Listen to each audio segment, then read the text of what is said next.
muchos se acuerdan de las malas participaciones del Cerro Porteño en Copa Paraguay. Creo que es más una cuestión folclórica que también se comprueba con los últimos resultados. Ahora, fuera de eso, también me parece que tenemos que mirar las participaciones de Olimpia. Es cierto, tiene un título y una final. Así le fue a Olimpia hasta aquí en Copa Paraguay. 2018, finalista, perdió por penales contra Guaraní. 2019, eliminado contra Cristóbal Colón de Ñemby en octavos de final. 2021 fue campeón. ¿Y qué pasó en las últimas 3 participaciones de Olimpia?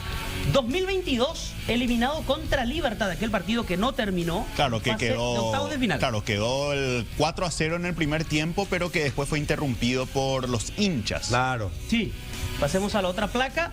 2022, decíamos, contra Libertad. 2023, eliminado frente a Sportivo San Lorenzo. San Lorenzo. En fase 3, primer partido Olimpia. Primer partido. Debutó Olimpia y quedó fuera. Y 2024, eliminado contra Nacional. De 6 participaciones, en solo 2 de ellas, Olimpia pudo llegar a las semifinales.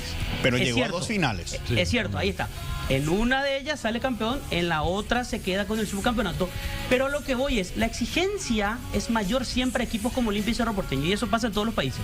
Entonces, me parece que dentro de todo no son positivas de manera general estas participaciones de Olimpia en el balance general, porque es un club que está acostumbrado, y es lógico, a pelear siempre por todos los títulos. Entonces, de 6 participaciones en Copa Paraguay, en 2 ha llegado a la final y después no pudo ni siquiera llegar a semifinales.